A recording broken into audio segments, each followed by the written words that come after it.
Chatham. We begin here at 5 with new details in the shooting death of a young Chicago police officer. Krystal Rivera was killed last night in Chatham after chasing a suspect into an apartment building.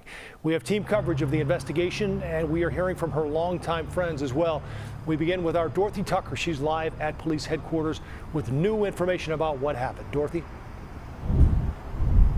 Well, Joe, we have learned that detectives spent much of the night and some of the day at the apartment on Drexel collecting bullet shells and any other evidence they could find, trying to determine exactly what happened in this case. Police say it was shortly before 10 p.m. at 82nd and Drexel when Officer Krystal Rivera and her partner tried to stop a man they believed was armed with a gun. At that time, the subject fled. The officers gave chase on foot, and the subject was pursued into an apartment. Snelling went on to describe how the two officers ran up some stairs and entered an apartment. They were then confronted by a second person who was in that apartment, who was armed with a rifle pointed at the officers. At some point, the officer discharged a weapon. Snelling does not say anything about the suspect firing his weapon at the news conference, but he goes on to say, Our officer was struck.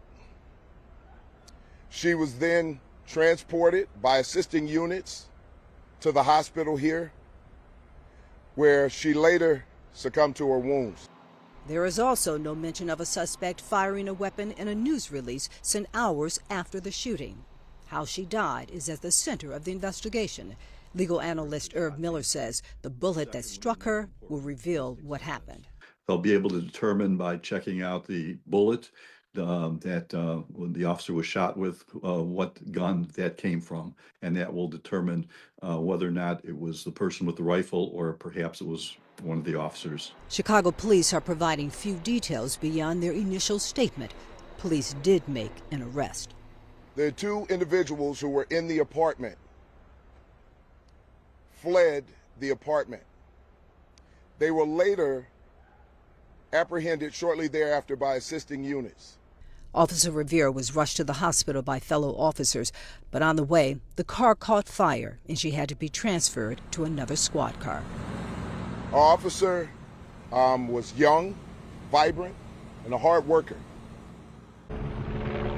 Now, police have not released any more details about the suspect, and no one has yet to be charged. Reporting live from police headquarters, Dorothy Tucker, CBS Chicago Investigators. Joe? Dorothy, thank you for the update. Now to our Noel Brennan, who is live at the 6th District where Officer Rivera worked. Noel, you spoke to people who've known her for years. Joe, I spoke with her church pastors who knew her long before she was a police officer. They described her as having a sweet spirit and said she was an inspiration to their church community. Grief hangs over the 6th District Chicago Police Station. Hours after losing Officer Krystal Rivera, a 4-year veteran of the department. Officer Krystal Rivera. Long before she was sworn in as an officer, she was committed to service. We just love our community, and so did Krystal.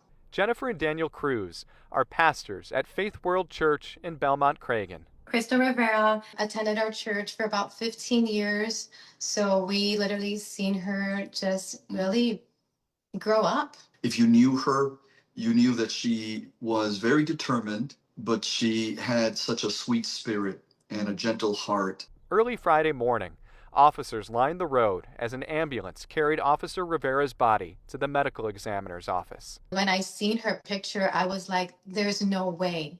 This is not like our Krystal. The pastors last saw Officer Rivera in church just 2 weeks ago. She was an amazing, amazing girl. She was loved. She was such an inspiration, especially being a police officer. Officer Rivera made an impact on her own pastors and Father Michael Flager. A really sweet person. He stopped by the 6th District to meet with Rivera's colleagues. They are some of the best community police officers I've seen in the city. Officer Rivera leaves behind a young daughter and a legacy of service before and after she wore the badge. The 6th District is hurting. Officer Rivera is the second officer killed in the line of duty in the past 7 months. Reporting live from Auburn Gresham, Noel Brennan, CBS News, Chicago. Joe? Noel, thank you very much. Officer Rivera's police colleagues and Chicago firefighters paused to pay their respects just hours after learning of her death. In an early morning procession, an ambulance carried her body from the hospital to the medical examiner's office.